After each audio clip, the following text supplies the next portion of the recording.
call meeting to order. Everybody stand. We're going to say the pledge of allegiance and we'll follow by Mr. Carter against the prayer. Pledge allegiance to the flag of the United States of America and to the republic for which it stands, one nation, under God, indivisible, with liberty and justice for all. Most gracious Heavenly Father, I just want to come here and thank you for allowing us to be here today. Father God, I ask that you allow and help us to make our productive decisions for the benefit of the city. In your Son Jesus' name I pray. Amen. Amen.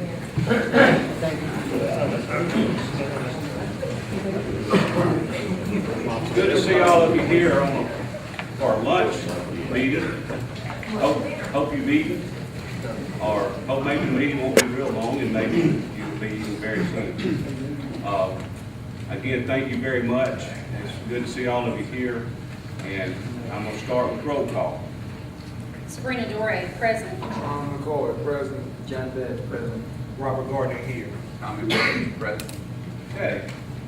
Before we being here, we are now in meeting, and we're going to discuss our budget. The first thing we have on our agenda, and I don't see, is someone represented here by the summer program that takes place at the junior high. Mr. Thomas, are you got any information on that? If it would be the board's pleasure to have any representative show up on that, if we will skip that item and go straight to the budget. Is that okay with you? Just make a motion. I'm going to make a motion to table. We'll make a motion made by Mr. McCoy to table that agenda item. Can I have a second? Second by Mr. Probst. All in favor? Aye. Okay. Now we're going to start with our budget. Just one couple words of comment before we go into public hearing. One of the things we did, again, is we met with department heads and we received and discussed budget requests for the year.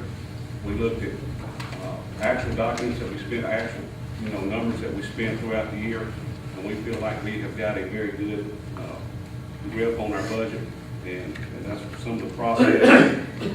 The aldermen, several of the aldermen have sat in on those meetings, and mostly all of them, someone was there, representative of the aldermen at these meetings. We analyzed the trends of all the sources of the revenues, and we also considered whether there were to be any increases or decreases, and were any of them warranted. We also used some side-by-side comparison of the previous budget. We looked at them, what we spent, what we didn't spend, what we needed, what we didn't need, and we made adjustments. And from all that information, we prepared our proposing budget today. And I hope we also have a line item, several copies up here, this line item for all the departments if anyone would so desire to have those. And if you have any questions on it, we're going to go enter into public hearing at this time. Can I hear a motion that we enter public hearing? Motion made by Mr. Gardner, and second by Mr. Betts. All in favor? Aye. And we're now entering our public hearing comment section of our budget hearing, and we will start with any questions from the floor. I would like to ask a question. Yes, ma'am.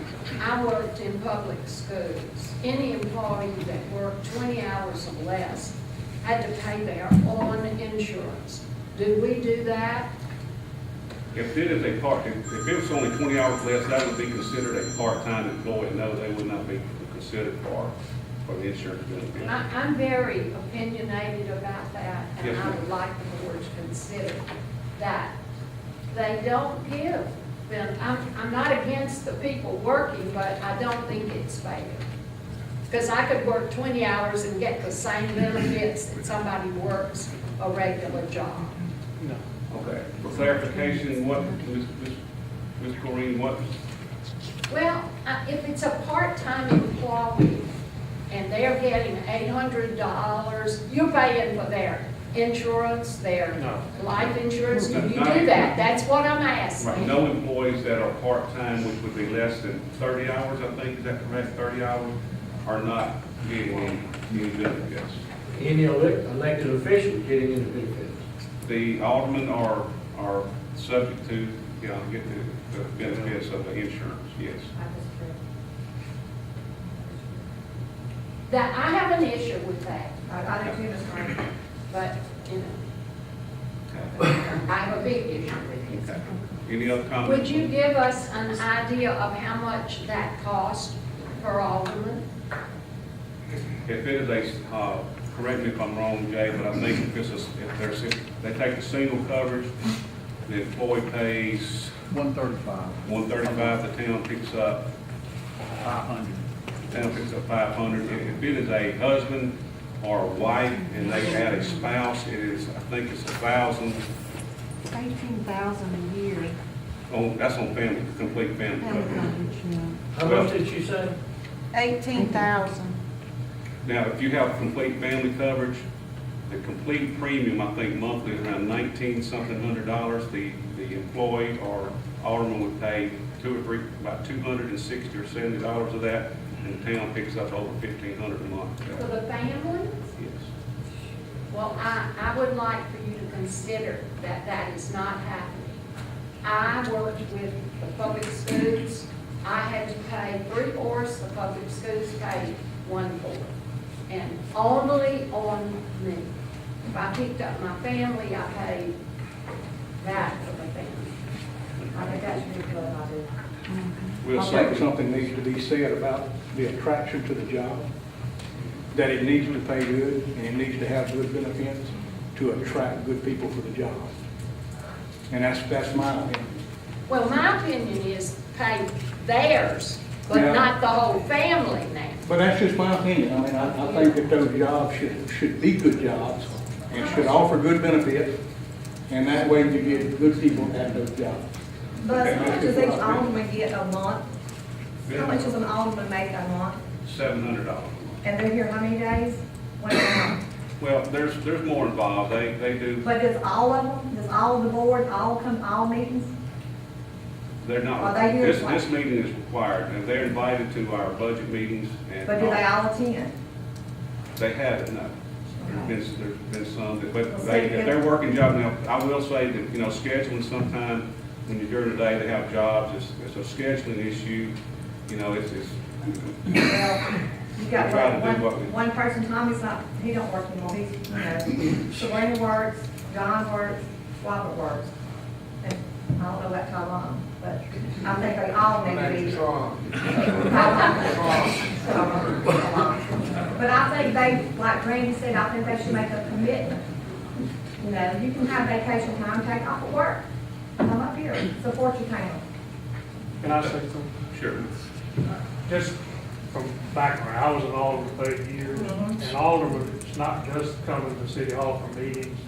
You do stuff all the time, every day, weekend. Yeah, I mean, there's a lot involved with I know being that. alderman, I and know also a that. lot of time beyond. but I think being in the eye to see them too needs to. Oh, I agree. Okay. Well, my point, and I just want to cover, that I think the employee, they are employees, ought to be given their insurance, Now, that's but well. not them. I'm not an employee of the town of Vidalia.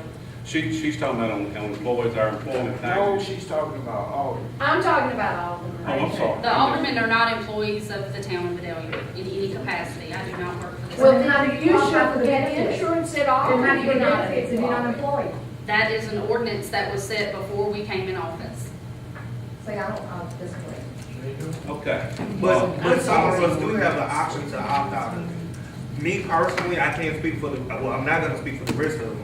I have insurance on my job, so I choose to utilize those benefits. Right. So I save the city money. Thank you very much. When you talk about the budget, though, you look at this right here, these 5 people right here too. That's an expense.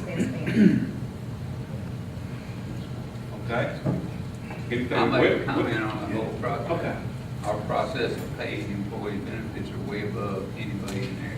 I agree. They are. Way above They anybody are in in this We area. all have- cities. we have a Like very- In any city compared to what we have, we pay way more percentage than any city in this area or Or most of the industry, state. like Okay. schools. I would like this also, and Mr. Probst is right. I mean, I've talked to a lot of mayors in the last year and talked with what a lot of towns do. A lot of towns give the employee itself 100%. That's right. And usually any other family member they own to. It's something I promise you that we will work on. Let me say this, also the town is paying a premium higher than anybody else per individual. And I'm gonna explore why that is that. And I want to involve Ms. Dorey with this, and anybody, Mr. Hazlett, and anybody else that deals in health insurance. for us to look and examine ways that we can bring these costs down. And what I'm talking about doing, and this is on my list to do this year, we've had a, you know, again, I'm real happy with what we've done, but this is it's a big expense for our town. I want to look at, can we increase deductibles? Can we work out something where the town will pay a deductible but increase it to where the premium comes down? And also for any employees you might have, you can take out what's called a catastrophic coverage for those people who really get ill and it costs the town a lot of money. And that catastrophic policy might more than compensate to bring the overall premiums down. And I promise you this is, and I vow this to the people, we will research that and we will get a grip on this insurance and do something that's beneficial, not only for the employee, but for the town and the residents of the town. And again, I apologize, but I do think it's not in sync with a lot of industry and the public. I'm not pinpointing you, Sabrina, or You you. pinpointed the Alderman, and you said that you don't think that we should be able to get the insurance. I said, no, I said the individual should get it. The town could pay the individuals, but not the whole family. There's actually a price that we pay for the individual. At one time, long time, you probably remember, John probably does too, when there was you didn't have to pay for insurance for the individual. When we picked up our family, then we had to pay. Well, I did too, that's what I'm explaining. We didn't make it up, we found it. I want to clarify one thing that Mayor Kraft said. I do not sell health insurance. I'm licensed in it. I didn't say. I'm licensed in it, I'm knowledgeable. I'm not a health insurance salesman in any way. I just wanted to No, I clarify just that. said that since you are in the insurance, I want to get people Yeah. who are knowledgeable in insurance. Yeah, I definitely want to be a part of it. Okay, that's all. I don't sell. Yeah. Don't call me. Thank you. Do we have enough of those to pass out? There's 20 of them. Does anybody want a full package? Well, that's what you see. Somebody like, they need that. They need that. Because I promise you, it's way bigger fish to fry in this budget. Everybody want one? Yeah. Come on, Bill, bring it. Okay. Any other questions on, any other questions?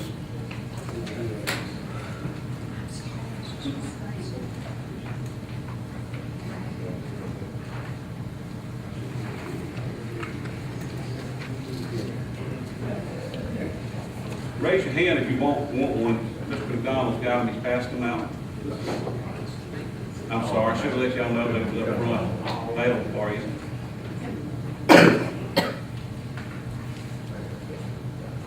And by the way, I went ahead and did it, so I'm good. I'm going to stay longer. Do what? I've already eaten lunch, so I'm. Shame on you.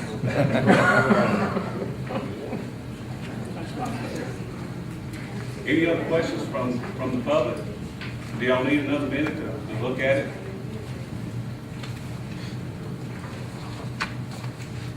I'll be glad to give you whatever time you need to look at it. And by the way, pardon? If y'all want to go through a line item, we will, or if you want to go over and just hit the, you know, I see some sections. But I'm sure, you know, we'll, if anybody has any questions, I certainly want to answer those. We also have our, you know, all of our people in our different departments and several workers here. Appreciate them being here.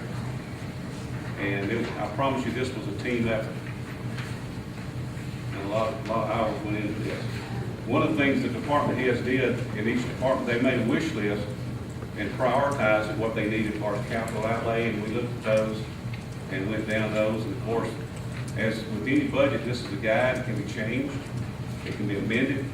This is to get our town operating and also be in compliance with approving the budget going into the new year. And if you go into a new year without an approved budget, that is going to be a finding on our town. It also starts subjecting you to, you know, grant monies and not being available to get some things. So we just want to bring that out. I'm also required to name department heads. No, we've named department heads. Department heads are not to be named once after a general election and are not to be removed unless I recommend removal. Then I recommend removal. Department heads are elected, and they, after the general election for the general elections held, those department heads are selected, and they are in place until after the next election, or they are recommended to be removed. And now Mayor Pro Temp, I think, now we'll do that in the next meeting. Now y'all can, if y'all leave that for 4 years, Mr. Probst has been the Mayor Pro Temp. I don't have a problem with that, but if y'all, I'm gonna leave that up to y'all's pleasure, what y'all want to do on that, how y'all want to handle it. That's y'all's choice on that. Okay?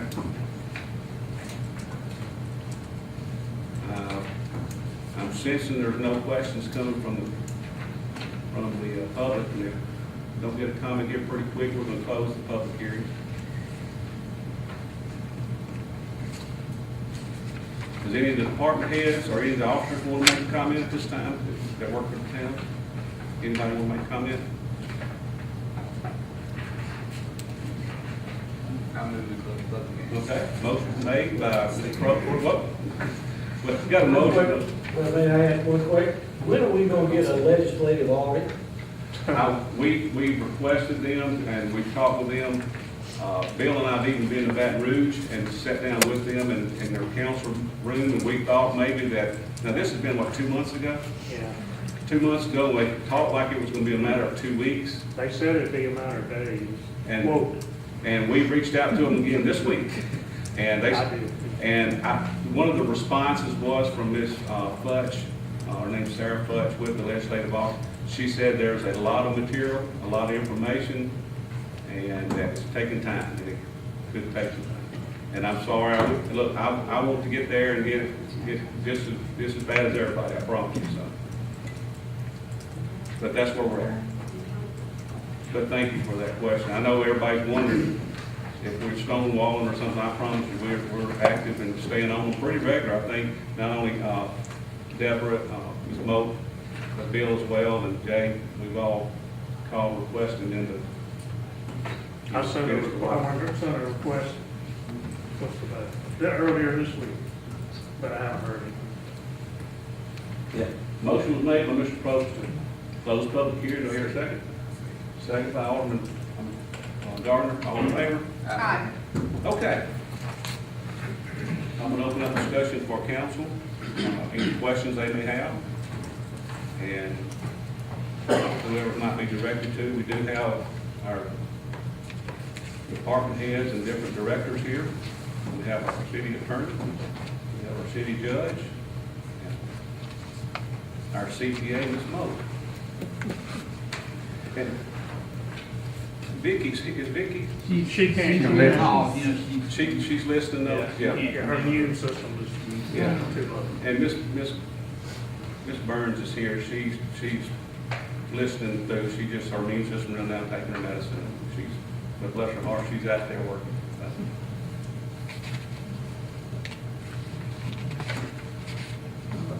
Start out. I appreciate the work again that's been done in presenting, getting this budget ready. Appreciate the department heads for their consideration, and as said, they all brought their wish list. They all didn't get there, which is that's the way it goes. But I think that there has been some diligence in with the departments and consideration of monies being spent, and I appreciate the effort, and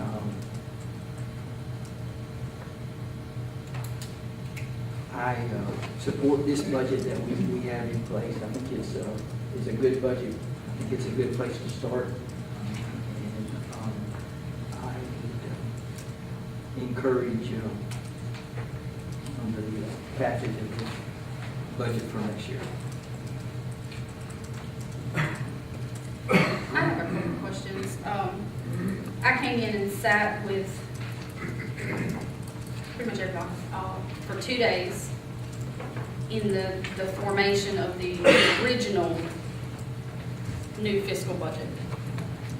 And since then, I've gotten, let's see, a total of 4. So if I may, I'd like to ask Ms. Deborah what these revisions have been. Where did this additional information and monies come from?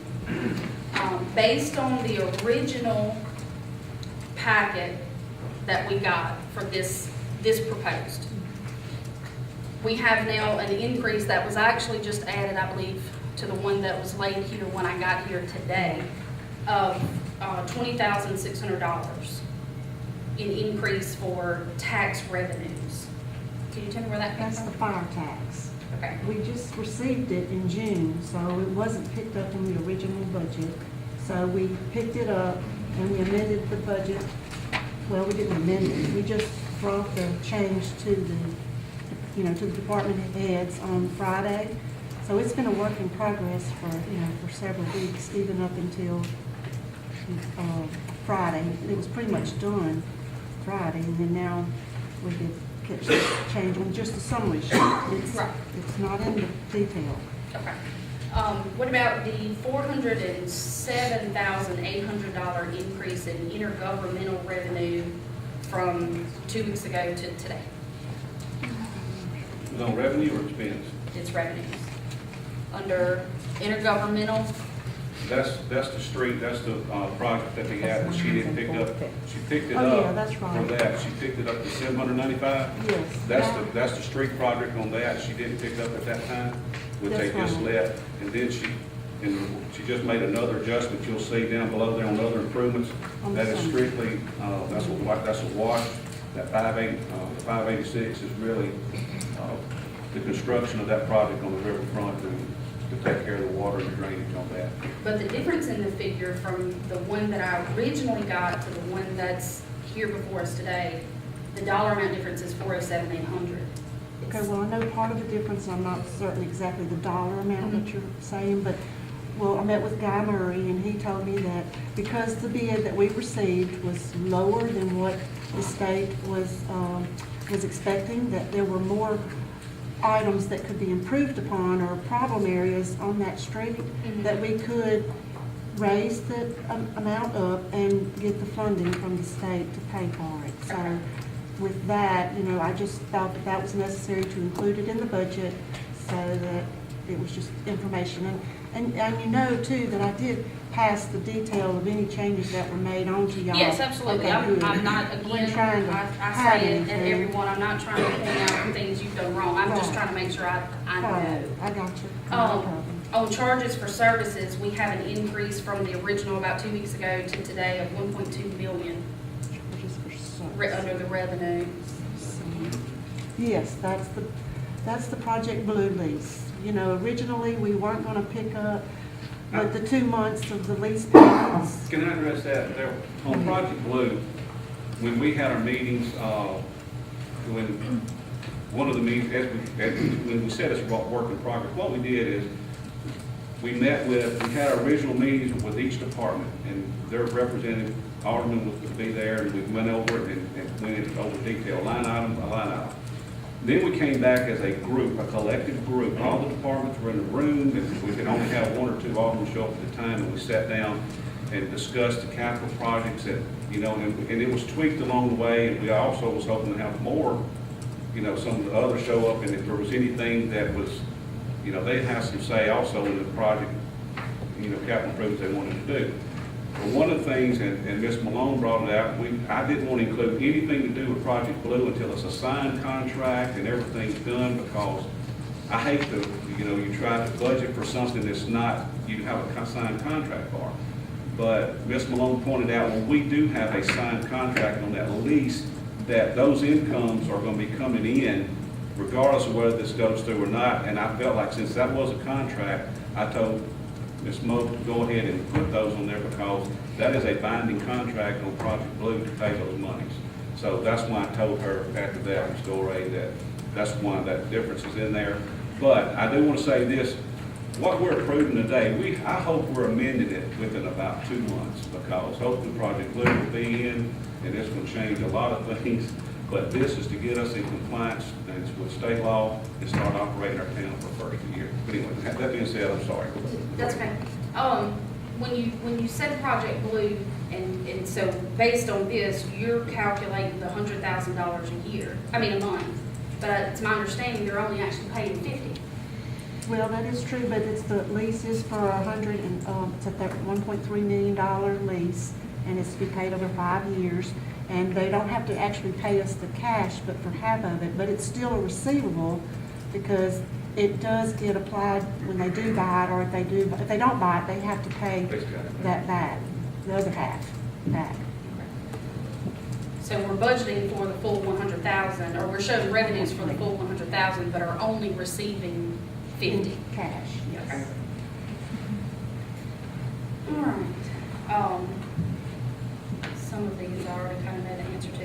In the expenditures for other services and charges, from 2 weeks ago to today, we've got an increase of 343. What got added in there? Which one? Expenditures, other services and charges. Just from, again, I'm just going from the budget that we had 2 weeks ago to what we were given today. Right. You want revenue or expense? I'm on expenditures, other services and charges. Deborah, is that the insurance? I've got the same thing. Part of it is the insurance on the building, for the Fruit building, because if we don't sell it and we lease it all year, well, the insurance on that is like $17,000 a month. So we did pick up the full amount of the liability insurance on that in the budget, just to be conservative. Okay. And machinery and equipment, I believe that capital outlay, 15,000 increase, that was because fire chief came back and wanted a vehicle. Is that right? Yeah. Yes. Yep, okay. Originally, we talked about under debt service on principal. We originally talked about what we've got on here, shows an increase of 350,000. Have you decided to pay an additional 350,000 to the line of credit? If we get the money on from the Project Blue lease payments, that would help us to, have additional monies that we can, after we've paid for the capital outlay, that we could put on the line. That's what we were anticipating or just trying to do. Okay.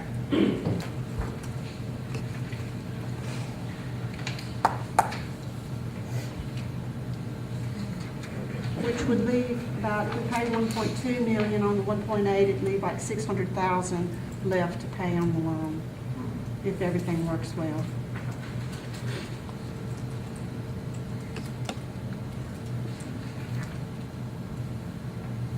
Ms. Probst, you and Mr. Garner have any comments or questions? One thing I had on this purchasing your vehicle for you administration, don't we have a Sequoia or kind of Is that who you get on a daily basis where you or whoever we use it? Whoever needs it, they don't have a vehicle. But isn't there, what's the odds that if it is an odd, instead of purchasing a new vehicle, why would we not use that vehicle? Schedule it, when you're going to meet most of the time, or whenever you're gonna go somewhere, instead of purchasing a $40,000 vehicle. That's what.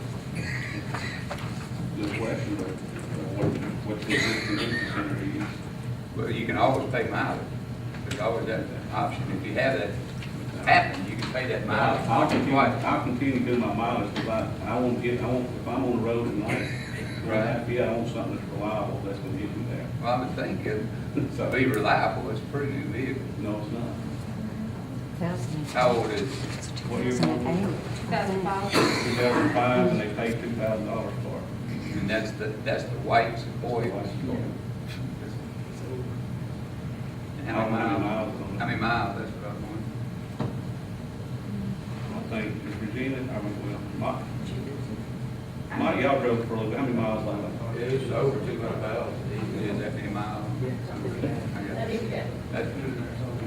Now look, one of the things Mr. Probst is alluding to, we put in there right now, it's not a vehicle for me, No, it's for everybody. it's for City Hall.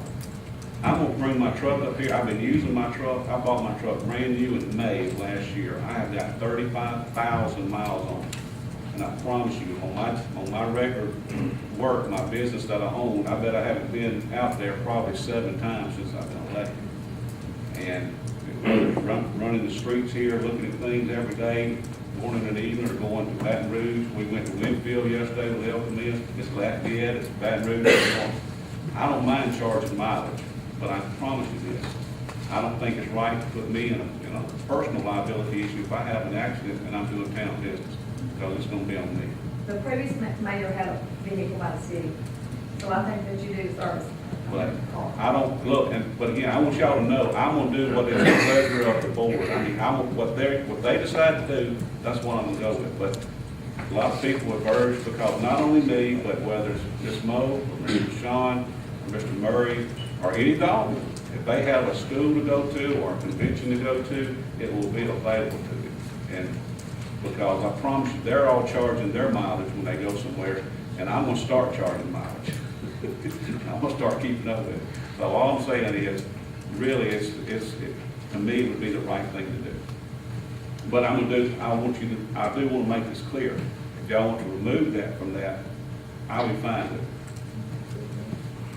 I'd just like to make a comment. My husband was mayor. He was given 2 fill-ups a month, and he had a hard time getting a car whenever he went. The minute he got out of office, everybody had a car.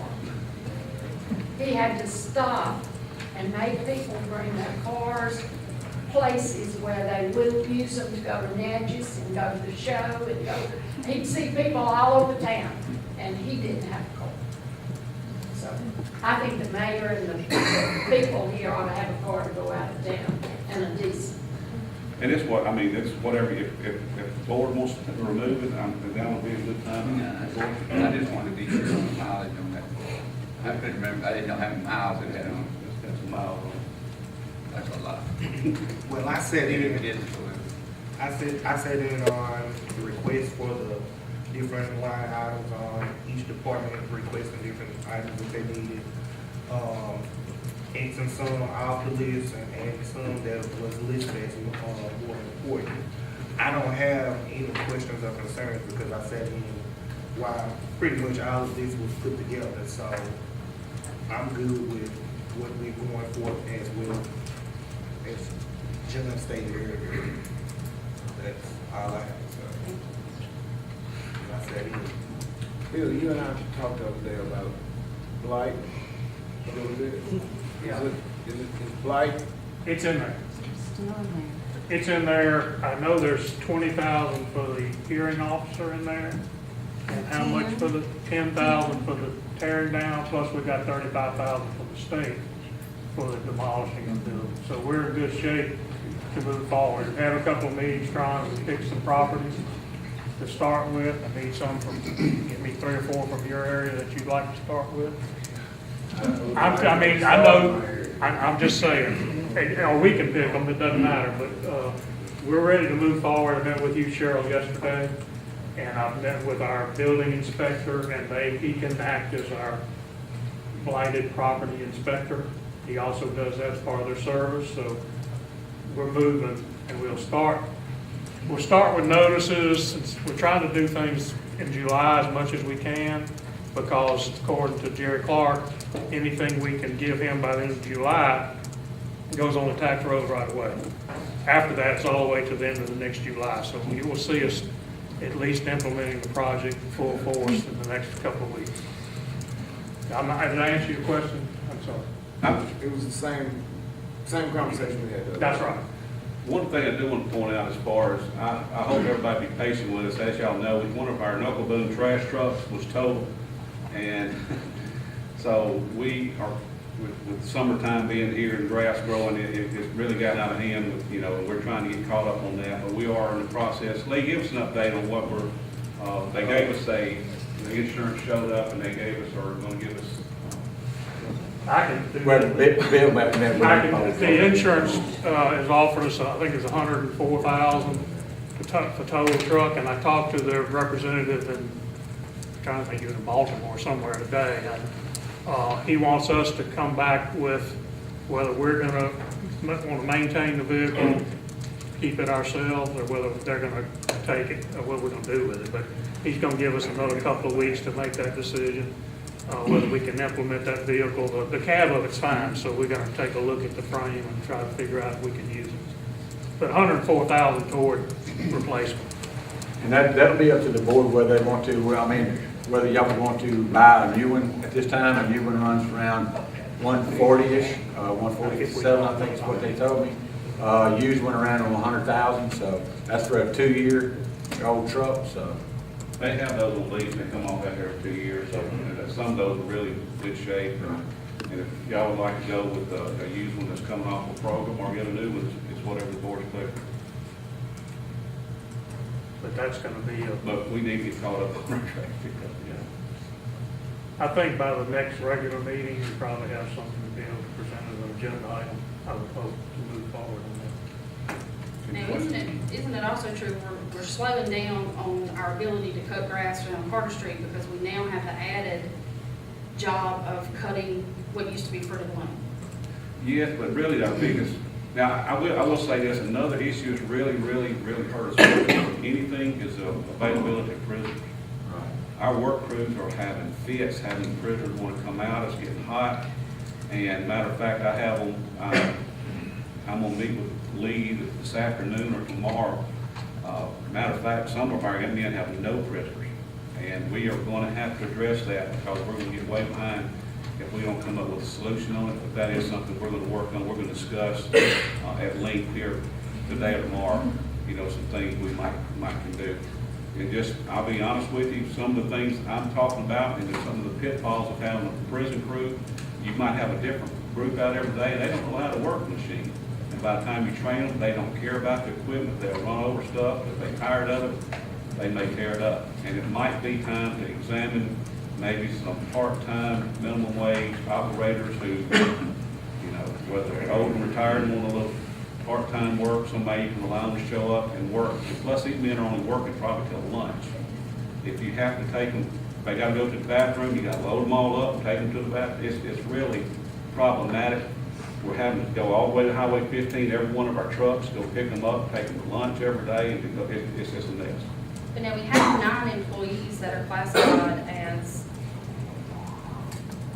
inmate crew. How many mowers do we have? We only have actually 4 inmate guards at this point. Actually, excuse me, 5. We probably have 3 mowers per crew. And then we have 2 Kubota tractors also. We usually run 5 inmates per crew. So I mean, we've met with prison officials in the last 3 weeks, trying to get more. They said it's an 8-step process of getting all the inmates. So we're just waiting for that 8-step process to go through so we can get some more inmates. I can't get them until they get them. Are some of those problems we're talking about true? I mean, is that some of the issues y'all? Yeah. Because we want to keep our town cut, and I mean, it just helps with mosquitoes and the whole thing. And also, Mr. McCoy's talking about blight, we're also stepping up enforcement on our grass cutting with abandoned lots and also houses that's not doing it. And y'all might have saw in the paper where some of those were actually advertised. There's a process you got to go through to do that even. And I think our first batch, we're getting set. We can do them tomorrow, but if the weather allows. And we've got some lined up to cut that's going to be put on our tax rolls. So. Okay, somebody, any more comments? When we talk about the capital outlay, based on the figures that I had prior to coming to the meeting, I know it may have changed a little bit. We're spending $428,700 for the purchase of these wish list items. For the wish list items in capital outlay. Okay, all right, good. Making sure my figures are good. So I kind of took a look at what else could we do with that $428,000. Because as you know, one of the big promises that were made was reduction of electric rates, hydroelectric rebates. You've got some employees who have taken a hit in their amount of overtime they're allowed to receive, the way their overtime is calculated. A change, I believe it was said to me by some employees, a change in what they pay for health care. And I sat in too at those meetings where the supervisors came in with their wish list. And I'm gonna be honest with you, I kept waiting and waiting and waiting for one supervisor or one department head to say, my guys took some financial hits during this administration. So rather than give me equipment, without the guys to run that equipment, I can't run it. So take what you would have given to me for my wish list item, and let's put our employees back to where they were. Not an over-the-top increase, but let's make good on where they were before we took office. And I was disappointed that it didn't happen. I was disappointed that not one supervisor or department head mentioned what I'm hearing from the employees on a weekly basis, especially around check time. So I just kind of did little rough figures. We have 159 employees, and if we estimate that 135 of those are hourly, if we take that $428,000 that we are putting towards capital outlay, and we divided it by 135 employees, that's a potential hourly raise of $1.53 citywide for hourly employees. Now, I'm not saying that they need a $1.50 raise, but the potential is there to put our employees, who are the ones that run this city. I work in an office and it's hard work. I go home in the evenings, my brain is tired, I have a headache, but I'm not physically exhausted because I sit in a chair in an air conditioner all day long. I do. These guys are out here when it's 104 degrees digging ditches, mowing grass. When it's 30 degrees and the blowing wind, they're out there digging ditches, picking up trash, and mowing grass. And in all the changes that have been made since we have been there, they're the ones who have bared the brunt of the majority of it. Now, I understand that a lot of it that was done because it had to be done legally. We had to get the overtime payout in compliance. Had to be done. I know that overtime was, looked at very closely in the first part of the budget meeting, and that was a reduction that was made. If we can reduce overtime hours, let's do that. I understand that health care is going to change year to year, and a lot of that is going to be passed on to the employees. But these same employees also told me that in about the last 20 years, there have only been 3 years in which they did not receive some sort of cost of living increase. Now, the goal here with our administration, what I believe we all said that we wanted to do was reduce expenditures. We want to get it to where we can make the town more attractive, so we have lesser utilities. But we cannot do that at the sacrifice of the men and women who actually keep the town running. Not to discredit anybody that's in an office, because as I said, that's what I do for a living, and it's hard. But I don't go home physically fatigued. And that there's something to be said about that. About the police department who walks around in heavy gear all day long. About the fire department who is constantly there, 24-hour shifts. About the guys who are out there keeping our town what we pride ourselves on it being. We can't take credit for that. What we have done is we kind of take a little away from them. So even if we did half of what we have scheduled for capital outlay, which again is $429 if I'm rounding up thousand, that's 76 cents an hour. Now during election time, a 30-cent per hour increase was passed along across the board. And I think it would be a really good showing of faith for this board to say, let's at least show y'all that we are still looking out for you. We do still want y'all to be proud to be in Vidalia. We want to take away some of that.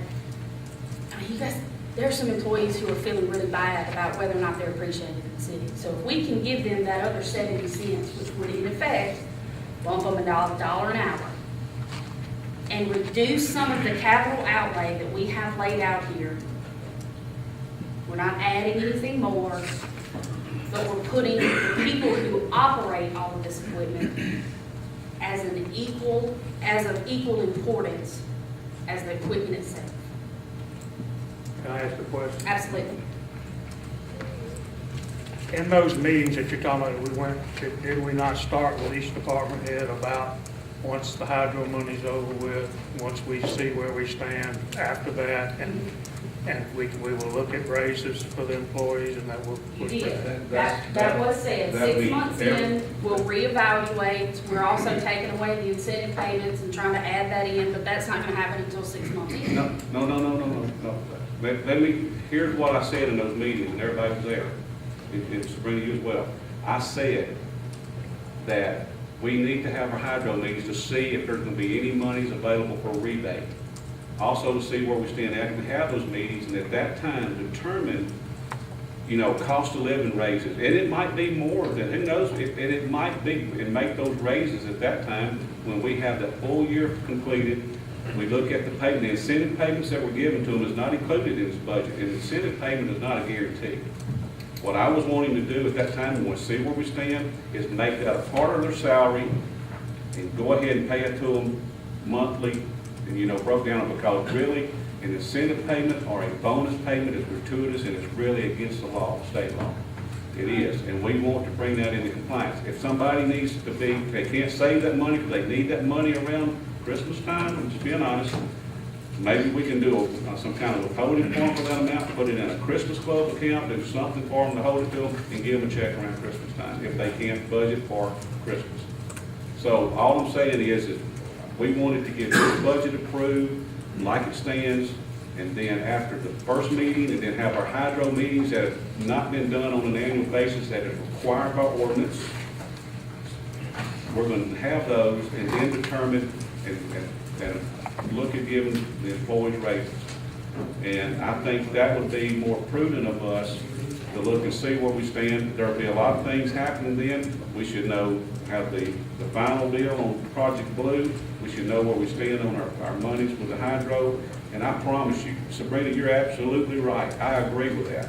And if employees are disgruntled, I'm sorry, but I want to give them more too. And I told them that during the election, that they need to make more. But I do want to reemphasize, there were several people came into this thing wanting, that's too much overtime. Y'all paying way too much overtime. Well, we went into it and we discovered that some of it was being handled and it wasn't being handled properly. As soon as we discovered that it was, we stopped it immediately, which did influence the overtime payment. That's unfortunate. And if we can give it back after we have these meetings, I'll be the first. I'll hold the flag up and give these employees the deserved raise that they need. I promise you that. I'm sorry. We, They're out. It's all right, go not ahead. We just kind of just, Okay. go ahead. I'm sorry, I came in late, but these raises that you're talking about, will these raises be based on a progress and planning report? Will it be a percentage? Because you've got some employees that have more service than other employees, and if you do it across the board like that, then, there again, there's going to be disgruntled employees. However, if you have a progress and planning report policy in place where, you outline what that person's job detail is, and then the planning goes into, this is what you have to do to get that, and then the report being looking at that person's productivity throughout that period and deciding at what percentage that increase would be. For example, the state usually used to give you 4%. They cut that out because they were in a bind. So there were no more increases for many years. But it was all based on what they called APPR, which is your progress and planning report. And if you're going to give these raises like that, then you need to set up some kind of system that is akin to that, that would equally award these raises. What I would like to see is be a cost of living first, and then merit. And that would be working with the department heads who work on daily basis with these individuals. And also with maybe whoever the councilman who, the liaison with that, is work with them and then determine those merit raises for each individual. So I mean, so that's that's my plan. But I mean, like Ms. Dorey said, I agree with her that, yeah, these are the ones that's out there on the front line, and I agree. And your idea would definitely require, if Sister Lynch isn't meeting, if she's not meeting the requirement, there would have to be some training or adjustment. It's called corrective action. And, you know, at some point that becomes punitive. And year after year, Sister Lynch hadn't gotten her raise, but somebody else got theirs, then it goes back to being a bonus, because this guy knows all he has to do is hit this and then that, and he'll get his. And although she may be given 100%, she still may not work as strong and hard as the other person. So that being a decent idea, but it still has to be tweaked a lot in order to make that fair. Ms. Dorey is talking about available money. She's talking about money that's available to do something with now. And the mayor spoke about across-the-board raises, cost of living raises. If we can see that sooner than later, that'll be good. That'll be good. I think everything that the mayor's talking about is moving forward. Absolutely. He's talking now, today, even with this budget, that we're gonna refix it, we're gonna, you know, it's just a start. May I say something, Mr. McCoy? In the public schools, once we tried to do this, the supervisor had to have an evaluation form, you had to have 3 people, because you're leaving yourself wide open, that you're giving this one this, and unless you have something written on an employee, you're gonna have a hard time that you came across the board to do it. One of the things I do want to point out is the capital outlay we've discussed is some of the things are very, very much needed, so you can't just go in and take it away. For example, like Mr. Evans, one of the things that's turned out here for his men, what you're talking about, is it's out of date and it's got to be updated. And you know, if you just arbitrarily don't go in and really look at it real hard, you're going to really put them at risk if you just pull out and just give. I think we did have a lot of thought on capital outlay. You know, I'd be glad to discuss each department if y'all want to. I mean, if it's in the narrative, what that capital outlay is. Which why I said just half. Which is why I did say, I went on to say half would be an additional 70 cents, which would give them $1. Would it be fair, would you be okay with us, after we do have our hydro meeting, actually having a sit down with each one of our departments and with the department head and with the list of employees and go with who, for example, take your utility and sit down with Mr. Morris and Jeremy and sit down and number one, determine if there would be a cost of living increase and then any merit pay. I think would be, more than fair. I think the cost of living increase should be determined up here.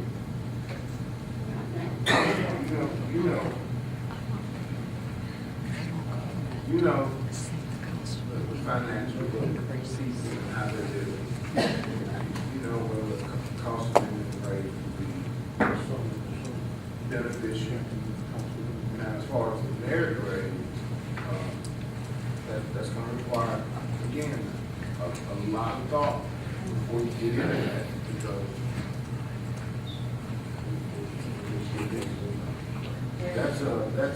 touch your grind in doing that. We call it an incentive, what you call it? Incentive payment. It was pretty much across the board. Yes.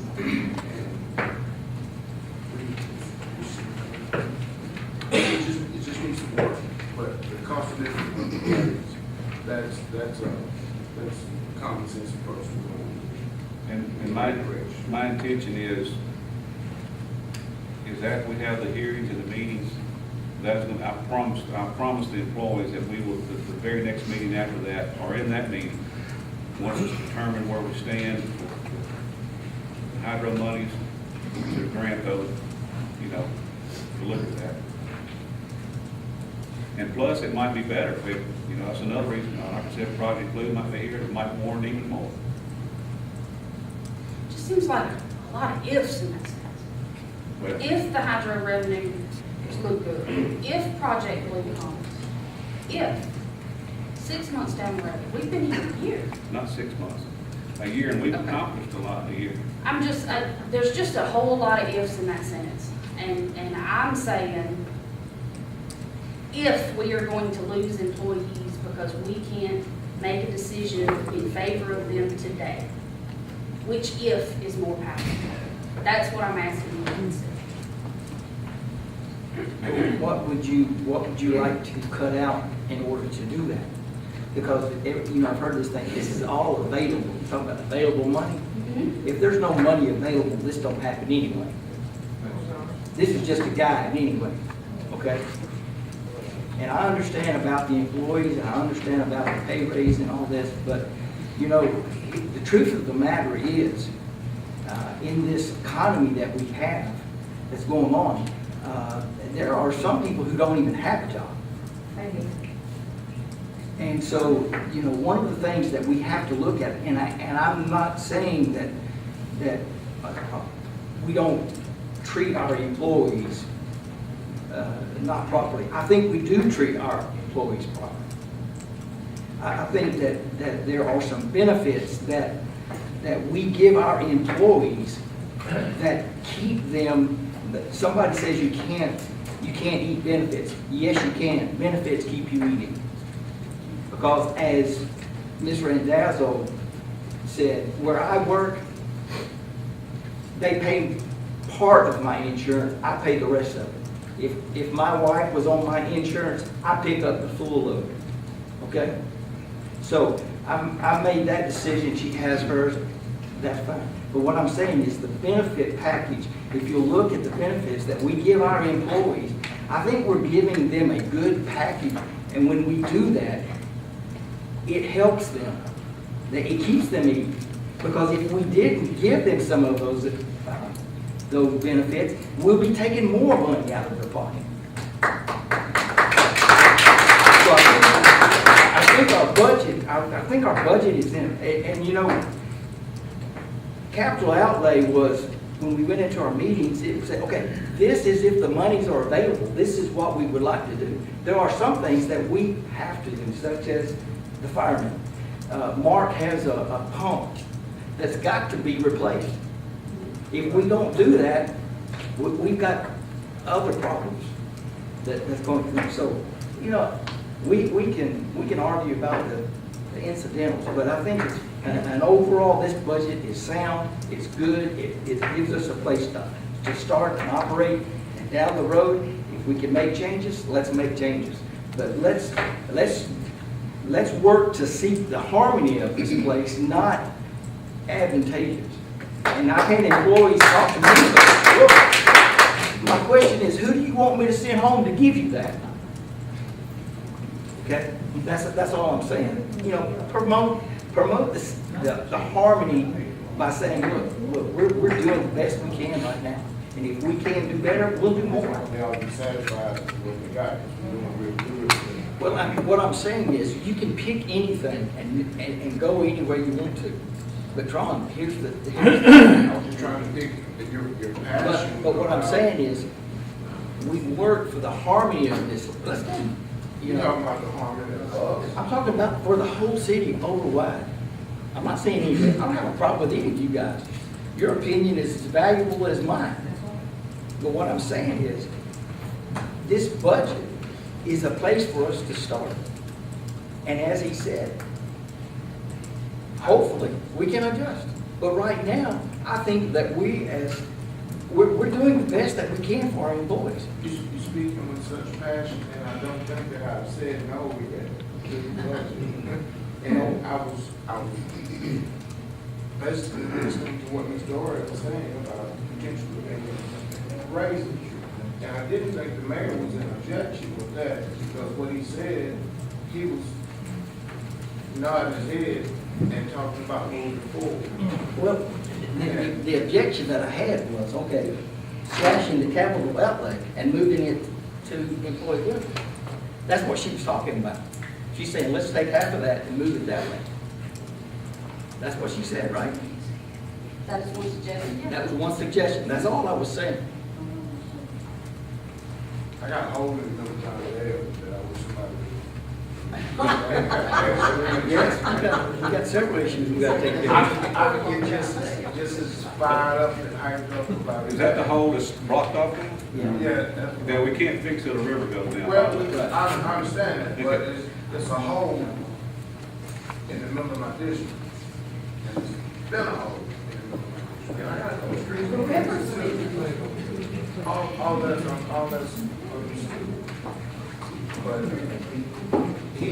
the mayor and I went street by street in my district. And I showed him where these areas would flood because of the way 131 is made, and it floods at every point. He may amen to that or not. We did that, every street that comes off of 131. He knows exactly where the problems lie. He knows it as well as I do. I think we fixed one on your street here. Fix it where it floods. I'll go back there in the rain. May I say something? I'm sorry I keep speaking. I have lived here almost 85 years. There has been seepage water. There has been no way. All these administrations have tried it. Jack Dale lived in that area, and I can tell you, they tried to work it. Once that river comes up, the water has nowhere to go. You have backwater and seepage water. There are low places in Vidalia, and there are higher places. Seepage water, I don't know how you would do it unless you raise all the ground. I haven't been here 85 years, but I've been here long enough to see the seepage water. And it's a thing that comes with I understand that as our well water. as the river too. Yeah. We pay attention to that. I agree with Mr. McCoy, yes, some of our streets need I know repair. he does, but I'm saying we've had this problem all these years. I would like to make a plea that the alderman and the mayor The public consider. comment section of this is closed already. I'm sorry. There seems to be some idea that this is supposed to be a discussion. This is the only time that all of us can sit in one room and share our opinion as the board. This is the only time we can share our opinion with everybody and get feedback. So just because I may say something that you don't initially like right away, this is a discussion. This is what this meeting is for. So just because things are being said and suggestions are being made, this is not anybody saying y'all have done a terrible job and let's fix it. This is how decisions are made. And one of the things that happened that I heard a lot during campaign is that people came into these meetings having already made up their minds. We vowed not to do that. So be patient with us as we discuss what we have found in the budget that needs attention. It's not fussing at anybody or saying anybody's wrong. We have to come to a consensus, otherwise there is no need for an entire board at all. I think that was suggested there, that the board, it was determined, we had to determine whether we were employees or not, and then if we were, And there's an ordinance I give you, when this thing is over, that how we don't control what we get or what we get paid. And if you fuss that to somebody that does. Can I ask you, who does the ordinances? This one, No, who's gonna change an ordinance? we Who can change an ordinance? we have the ability to. Okay, that's all we need to know. Yeah, but I'm talking about the law, Okay. Lawson Act. I'm talking about the Lawson Act. I mean, you can change that ordinance, right? You know, Lawson Act That's is the an Lord's ordinance. name. It's not an ordinance. Now, when we're talking about employees, we have 8 employees in this town who are the total cost to the city, not their salary and wages, but their package, based on the spreadsheet that I have, which I understand may not have absolutely every factor in it. We have 8 employees that are making greater than $100,000. Not making, excuse me, their cost to the city is greater than $100,000. 5 of those employees are from the general budget. 3 are at City Hall. 1 employee from the police department, 1 employee from the fire department, and 1 employee from ambulance department. When we talk about pay, the majority, some of these actually are hourly workers, but the majority are not. And if we're talking about reducing pay or keeping pay in line citywide, I believe this should be visited thoroughly. Because for there to be 8 employees at greater than 100,000 cost to the city, not what they bring home, not what they get, but their cost to the city, that's substantial for a city our size. Especially showing that 3 of them work at City Hall. And I know that it was suggested at our very first budget meeting that we had that you, Mayor Crabbe, review that and take it into consideration. Did you do that in preparation for this budget? I looked at all of them, but let me point out now, what she is saying, the town does write a check. You have a salary. You have a salary that's competitive, but if you work at a company, you also have, the city belongs to MERS, and that's the municipal employee retirement system, which is going from 11% to 13% that the town writes that check for that person's retirement. That's added on top of it. If they have the health insurance, which we talked about earlier, you add $18,000 to that, and then put the retirement on top of it. What we also calculated in on those figures that we gave Ms. Dorey was FICA. As you know, your retirement and old age benefits and Social Security totals about, you pay in 7%, and then the town matches that 7%. We put all those figures out there to show also that not only those that's in maybe management positions, but even the employees, when you look at the total cost, it's the town's writing that check for those employees. Now, you said 3 is at City Hall, 1. I mean, look, all I can tell you, if Miss Moak is one of those, hats off to her, she deserves more. You got people that you can't go out there and not give something because it's competitive to maintain them. You know, and that's been part of the problem. I don't want to knock the previous administration. He didn't get qualified people like that to do the accounting, to do this. And it cost our town, it cost us dearly, dearly. And I have a lot of passion about the job every person in this town is doing. It's a team that I promise you, we're going to will it down. Look, I want to make this point out, and I know some people are tired of me saying this. Just in personnel, total services to the town, what was budgeted at the end of the last year, the previous administration, was $11.4 million. I'm proud to say ours is 9.7, a savings of $1.7 million in 1 year. 1 year. $500,000 of that, 18% of the reduction that the mayor speaks of was the police department. So hats off to Chief Merrill. Chief Merrill. For also was police department, it was convention center, it was city hall, it was, we cut out things that weren't done. We populated this IT center down here with no new hires. We did that. A lot of people went and hired a bunch of people and stuck them down there. No, everybody else stood up to the plate, went to bat, and carried the load without any extra cost to the people. Yeah, some of these people are making maybe more, but you know what? They deserve more. And I'll stand behind that. I've looked at it, yes, is it high? I agree. But I promise you this, there's a plan in my head for it, because there's still some things we can do to make this more streamlined and better. And we're gonna do that. Insurance costs we're gonna look at. We're gonna look at dealing with, maybe even changing retirement system. It's a question, you don't have to be immersed.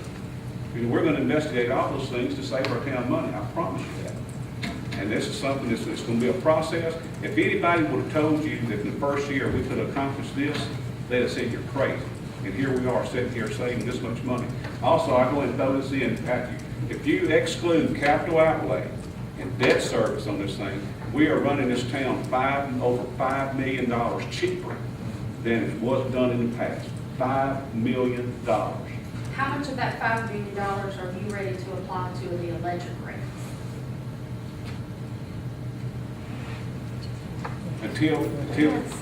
I'm glad you said that, because this town is supposed to have an ordinance that is setting your electrical rates, which this town's never had. You're supposed to set it by ordinance what you're charged. Previous administration never did it, because they wanted to change it when they wanted to. We've reduced the cost of the power cost to the people. Now, it might have been in the power cost adjustment, we hadn't adjusted the rate, but the power cost adjustment has been adjusted where the cost is lower to the people. We are still high, that's correct. But as we work this thing down, we are going to start looking at setting an ordinance, maybe even get an outside study to come in and say, what do we need to charge for our rates? And that's something that I think that is going to be forthcoming in the next year or so, that hopefully we can get those things done. But to go out and arbitrarily just start, if y'all want to, we'll cut half the people and we'll cut electric rates, but you ain't going to get your trash picked up but once a week. You might not, your water might be burnt brown when it comes out. If y'all want to do that, we'll lower your electric rate. But all I'm saying, trust us to manage and get this down to where we can do that. I'll be honest with you, when I campaigned, our electric rate on my utility bill was over 12 cents. Energy customers outside the parish was 8 cents a kilowatt hour. I campaigned on that. I want to see us get to that. But until if we had this debt paid, then we had to borrow to pay people the $2.5 million, the $2 million we borrowed. If we didn't have that in here, we had to pay for it. Yeah, we could seriously look at that. But we're taking these things we were given and working it down. And look, again, if Project Blue comes on, we're going to have some money to do some things and look at the rates. But you can't go in and just arbitrarily do things. You have a cause and you have an effect. If you go and do this, it's going to cause something here that you might not be ready for. But I want us to whittle this on down, see what's going to happen with Project Blue, see where we stand with our hydro monies, which, by the way, we approved last meeting. We're only supposed to have 1.9 reserves from according to our figure. We left it at 2.3. We're protecting the town. We've got a lot of things that we want to do that's going to help our town. Just trust us to work with us. We want you to stay informed. Come in our office, come see Devin. We have nothing to hide. All these figures are available to you, and we'll make them available to you. Just work with us on making common sense things to do that. And I hear what you're saying, and yes, I will look at those things. And we'll sit down and talk about each one of them and see what the options are. I'll be glad to do that going forward. Now, we had a bond issue that I believe expired or something in 2017. Is that correct? That's correct. It It was. will in December, In December, that will be taken care of. And what will that, about 200,000 maybe, 200, any as far as the savings. That was a sales tax bond series 2010 dated June the 1st. It was a total of $1,630,000, and that balance at the time when we started was $457,000. Last payment was made December. It's going to end December 1st of this year. Is that the one? Yes, and the principal payments, Yes, was sir. about, how much are the principal payments? The principal, right now, the principal was, Had twice in. looks like 176,000 to 237,000 was the principal out of the payments. So that last payment was 457, so. And so did we also not, or will in 2017, the electric deal kind of, in quotation marks deal, from Walmart, did that also expire Yes. in 2017? $2,500 a month discount in their utility bill for incentive to come to Vidalia. That's expired.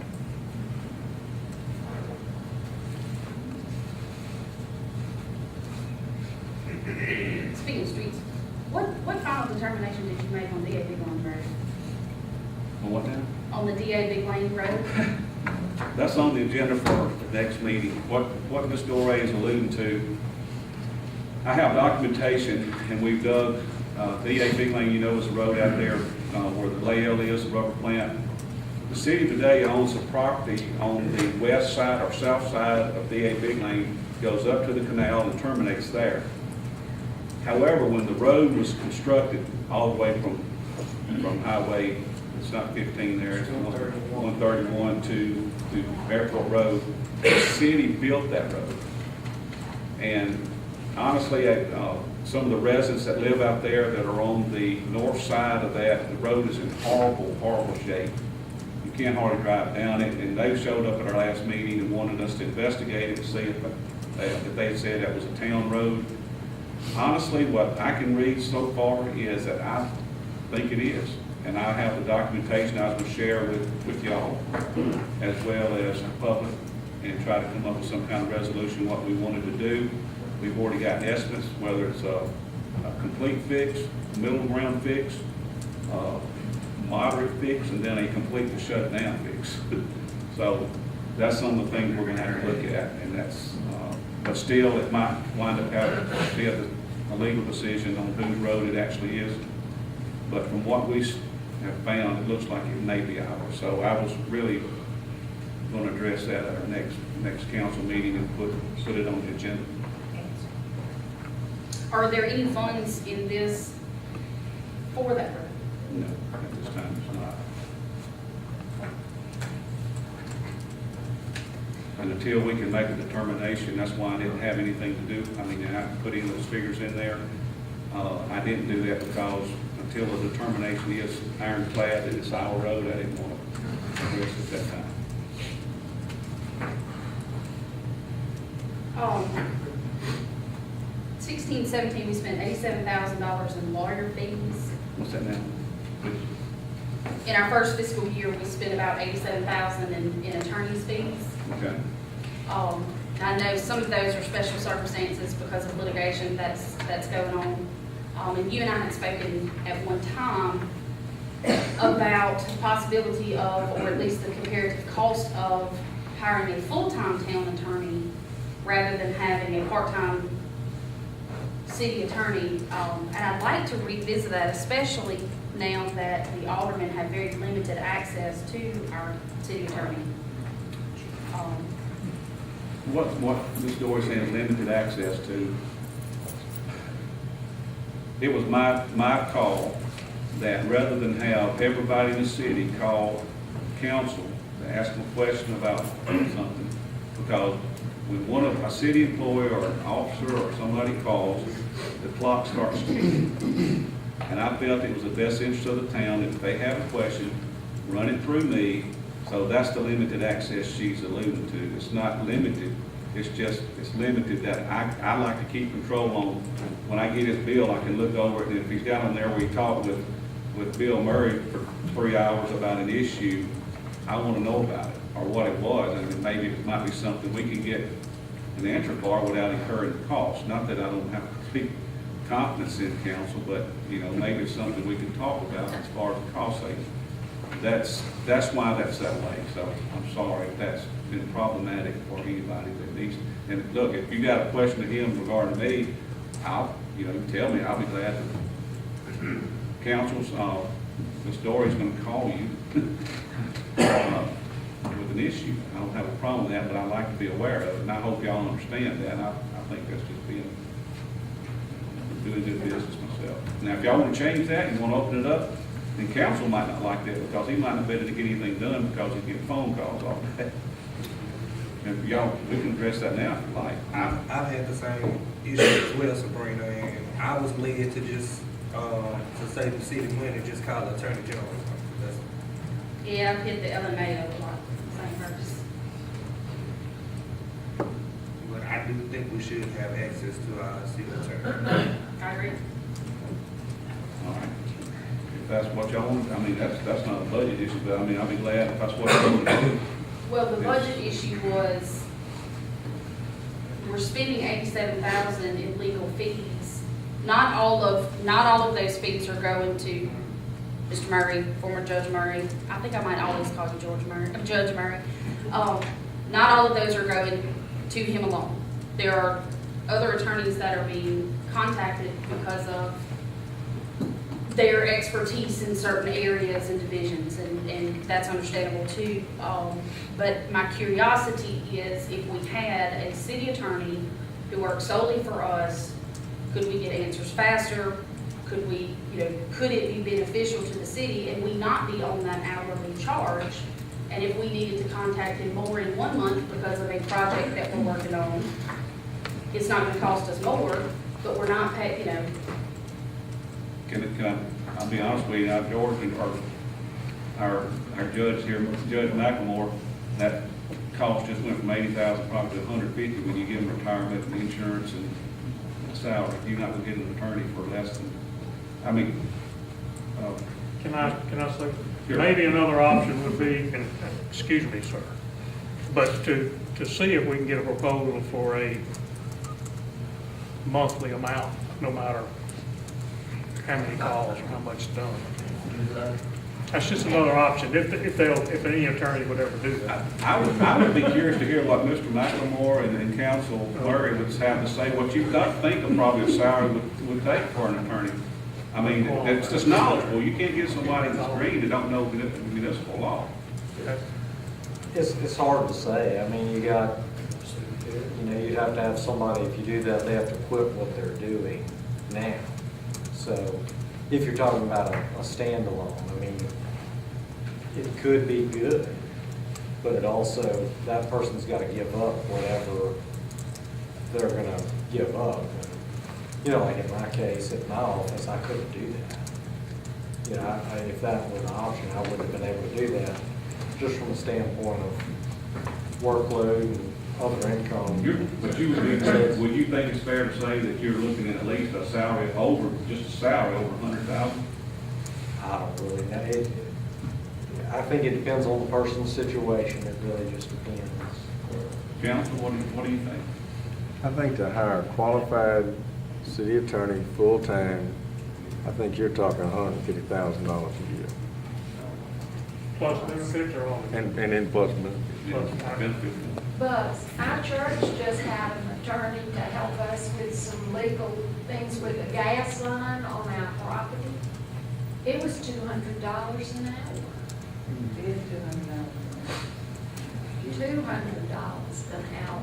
Of course, there was a specialized attorney, but you're not gonna get one cheap. I would be surprised if you got, somebody for $100. I would be very surprised. I mean, it's whatever. I mean, I would be happy to do the research and see what kind of proposals. No, I'm not against that. I mean, I'm just saying, Well, look at other cities. but if the council wants to open up, I mean, have a direct relation, I mean, call it, I have no problem with that. I was just trying to head off because I know that after this happened, Mr. McLemore would probably tell you he had everybody in the world calling him, he was probably, his head was spinning. Is that correct? Or? You get a lot of calls. I was just trying to help them and help us too, so. But if y'all want to do that, I have no problem with that. Is that consensus? Mr. Probst, you build on you? I mean, I don't see the reason. I don't see any reason to do it. If they call you, what's the difference? That's my opinion. I'm calling the attorney. I don't think you need to give permission, but they need to be informed, you know what I'm saying? I mean, just. I don't see it, and you need to log it in, and I'm calling the attorney, so yeah, you can keep up your bill, that's feasible. Well, And you don't have to, you don't discuss what he's talking about. we actually have a running list of last year of attorneys, even what do we call you, Cheryl? What is? Hearing officer. Hearing officer. That number's higher than we're paying for our city attorney, is it not? Per hour? Yeah. Yes, And then there's multiple other attorneys that's been contacted that are higher. that in their firm, the way those names are listed, they go I'm doing something wrong. bump as far as the raises go per hour. And that's where the number came from, on how much we spent on legal fees. Well, we hadn't done anything with you, Cheryl, but that's. I understand that, but she started at more than that. Yeah, but we're managing her activity. I think that's what buzzes. I don't think there's an attempt to keep somebody from asking the question of the attorney. It's more an attempt. Well, what it sounds like is if I could pick up the phone and I need to talk to the council, that's $150 a pop. Every time that I. No, No. that ain't true. I'm writing that down.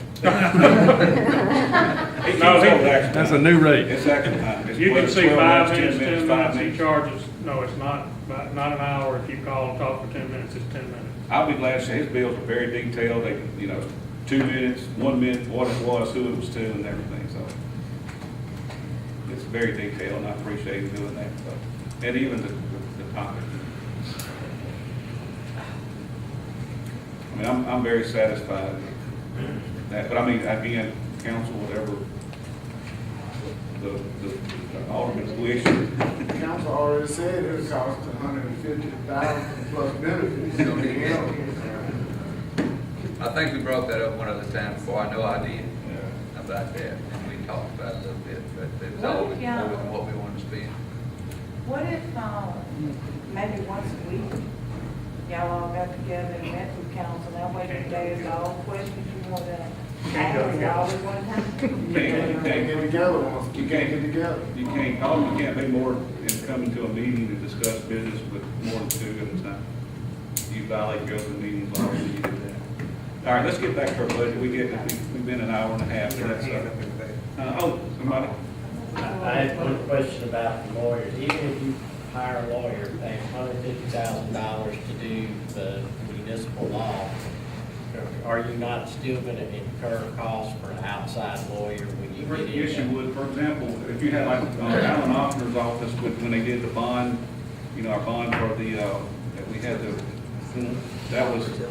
So you're not really solving the issue of having to have multiple attorneys, because you've got to have people that have some specialization.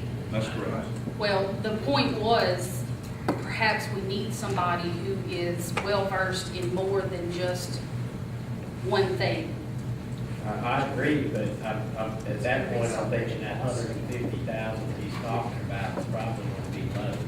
And even at that, when you get somebody that has multiple, knowledge of multiple fields, that doesn't mean they're going to know everything. And they may have somebody that's real good at a lot of things, and then you get somebody with telecommunication law, and they don't know jack about that, so they got to get somebody else. But I think you're still going to run into that. If I may, Mr. Mayor, I just, on this line, to get somebody that Ms. Dorey was talking about, they're going to be at the Walker firm in New Orleans, they're going to be at the firms in Baton Rouge, they're going to be in Lafayette, and they're going to be making big dollars. Big dollars. You have to look at lawyers like you look at physicians. Look at all your specialties you have in physicians. That's the same thing with lawyers. We have attorneys for divorces, for wills, you have physicians for neurosurgery, cardio, but then each one of those specialties, you pay dearly for. So with each specialty that you're requesting, you're ready to pay for it. That's right. I'd just kind of like access to the one we're already paying. Well, he can't do it all though. No, I said I Without would just trying, like because he's access. gonna go out and do research and put it on your bill, because that's what I do. Well, one other thing that I just, and again, if y'all have direct access, that's fine. Another reason, you know, trust us. We might have an answer. Maybe it's a question we've already asked. We can maybe save that money rather than just, that's another issue, but it requires trust, and we'll try to get the right answer for you. I hope that all the answers we've gotten in the past have been correct. That's just my opinion. All right, anything else? We talked about the power cost adjustment a little bit ago. Ms. Deborah, if you will you tell me this spreadsheet that you gave to me that shows a total of 643, I'm rounding up, is that what the town netted as a result of the power cost adjustment? So was that the additional charge that was, okay, so that's what that figure is. So, Bill did this judge. okay, so the power cost adjustment was added to the bill in order to come to a total of 643, and I'm rounding up, 643,000. So if we were to reduce the expenditures in this budget by 643,000, could we then do away with the power cost adjustment? And give our residents the standard rate without a monthly adjustment? Well, we gotta get to that point, because we can't really reduce our utility rates right now until we get that debt paid, for sure, and operate under the, you know, what it looks like in our budget right now, which is pretty much what we did this past year, without making cuts in a lot of places. Now, to make last up year on this loan, we paid $200,000. that. Right. If we paid $200,000 this year versus the, I believe it's $850, Yes. would that satisfy that power cost adjustment? Well, if, you know, I guess if that's what you want to do, but the debt, I don't know that much about the debt, how long we can extend it out and keep extending it, or even if you want to keep extending it. But, and then there's other things you could look at, like the rebate and things like that, that could help offset some of the, you know, the high utility bills. It's just another thing to look at, I mean, if that's what you choose to do. But right currently, it takes all of that to operate.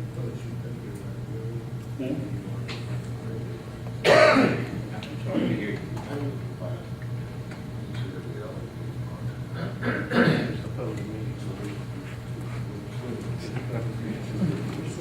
Mr. McCoy is asking about the debt that was owed, you know, that we paid out people on the loan. We paid everybody that we had record of, that they've been paid. Is that correct? That's been. All of them? Yes. I mean, we're up to date. We have some more now that's due, but we're paying the bills, you know, timely. None that we needed to pay, that we got that money initially to pay, that we still owe. It's been a year ago. We were looking for, is there a list? You have a list of? What the money was used for? Yes, ma'am. Yeah, I do have that. At least I did. I can go back and see if I can still see what departments we transferred that money to, and we have a list of the bills at that time. Is there So- somebody said that he get paid, Mr. McCoy? I haven't talked to anybody. Okay, so the purpose, I assume, is to see who was paid. No, the question was, you took care of what we needed to pay, and we started to pay back the loan with $200,000. That was paying back the loan. You intend to do at least that much. We didn't do much more than that. All we did for the budget was just apply everything else, all the excess revenue to that loan. Now, the loan can be, you can possibly reduce that loan payment and use it for other means. Let which me may explain what the Ms. Supreme Mose says. is saying here. We've got it cut where the state, the budgetary law requires you to have revenues exceeding your expenses. We've got that, and we've got a big payment in on our loan to keep it real close and keep it balanced. We could show not paying any money on the loan, we could show, much more excess over expenditures. But we're electing to keep it close because we want to pay that debt down, because we know once that debt's gone, we can start really doing some good things as far as cutting our power, costs to our people or utilities, and also whatever it might be, or at that time. And looking at it, and when we get our town where we feel like that we should be, debt-wise and everything, then we can make that, have that ordinance, have the experts come in that can help us set the ordinance and what that should be and how it should be calculated. So you as a citizen can go in and calculate what your power cost is going to be and be able to figure it out. No. Point of clarification. We do have the ability right now with our revenues and expenditures to remove this power cost adjustment, but we are electing to instead pay more down on the debt versus lower the utility rates at this time.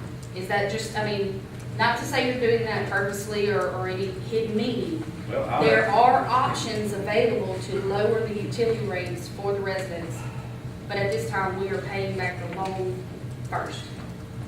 Is that a fair statement? Well, it's not a good statement. You want to just leave the loan out there and let's go ahead and lower it. If you want to do that, but there's going to be some people here don't like that. So, yeah, if you don't want to pay the loan back, yeah, we can. At some point, you're going to have to pay it someday. You're going to have to pay it back. What's the interest on that loan? Annual interest? 1.75. No, what is do you know the dollar amount? Well, it was like 30, I'm saying 30,000, it's like 15,000 per half a year, so I just doubled it. Okay. So if we elected to just pay 200,000, just as we did last year. Last year, the interest on that was 33,000. Well, 15, but it was only for 40 years. Okay, the danger you run, this loan matures into this year. You don't know what the rate's going to be next year when it renews. It could be, we don't know what happens. Now, rates have been down, thank the Lord, for many years. We don't know. There's an interest rate risk that if you go in and you don't pay your debt down, you get caught in an inflationary time where rates go up, and then you're sitting there with that loan and you got a big interest rate on it to renew it, then it's problematic. I think if we can operate our town and get rid of this debt, then we can do the things we need to do. And I think the people would be agreeing to that.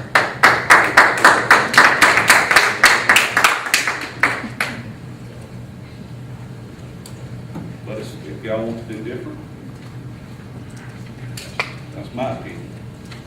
I'm going to believe that you all accept this budget, and if it has to be amended 10 times, to suit everybody and every need, then I so suggest. The problem that I have with that, Ms. Randazzo, is that if we're setting a budget, like when I set a budget for my office, here's how I do it. I know government is entirely different. We're not comparing apples to apples. But when I set my annual budget for my office, I take the lowest month of revenues that I had and the highest month of expenditures that I had over right now a 2-year period. And that's my basis for my budget, okay? I take those numbers, I divide them by 12, and I say, I have got to earn this amount of money, and I can only spend this amount of money. Now, I don't go in and change that every month. I don't go in and change that regularly. I do everything within my power to stay within that amount. So this safety net that we're hearing about is we can change this in 2 months. We can adopt it 20 different times. What's the point of starting a budget with good numbers if we already know that next month we could be going through this process again? What I would like to see the town do. Because the state law approved one today. It is state law to approve one today. What I'd like to see the town do is make the best possible decision, not based on what ifs, but based on worst case scenario. Worst case scenario, this is where we need to be. And if by the end of the year we're way off for one reason or another, or if something catastrophic came up, during the year we needed to make a change, that's when we should look at that. It shouldn't be known that every month we have the potential to go through this process. We need to go through the process once and stick with it and do everything within our power to abide by the budget that we're setting. Otherwise, we're spinning wheels. Let's approve everything that comes across. Because so far, according to some, every budget that has crossed this bench has been the best possible budget. And we've seen a lot of it. Well, Sabrina, I know that things change daily, but you wouldn't change the whole budget. You would only change those portions that had to be changed. But only in a catastrophic sense. My budget changes every month. Something goes up or something happens every month. That's why And you you're wanting plan. something rigid. There is, I mean, you can't have something rigid when you deal with municipality. It just does not happen. You know, even in state government, you can't have something rigid, set in stone. This is that's what it's going to be. You cannot do that. That is something that ideally, yeah, it would be perfect if you could. But you're asking to do something that is utterly impossible. But you want to. Thank you. All right, motion on the floor by Mr. McCoy to make a decision on the budget, second by Mr. Probst. All in favor? All right, we will start at the far right and ask Mr. Probst, yes or no on the budget. Yes. Mr. Gardner? Yes. Mr. Betts? Yes. Mr. McCoy? Yes. Ms. Doré? No.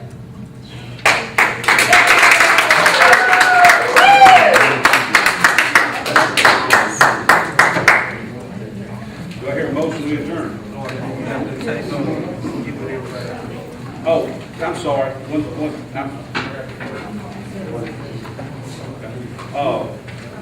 One thing we do have to do is we have to have an ordinance document. And council, I guess we can prepare that and maybe put in place for the first, let the record reflect that we did accept the budget 4 to 5, and that we will try to adopt that ordinance document the next meeting.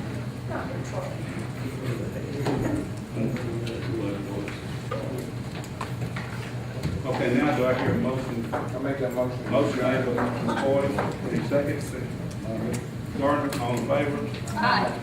We adjourn. All right, very good, very good.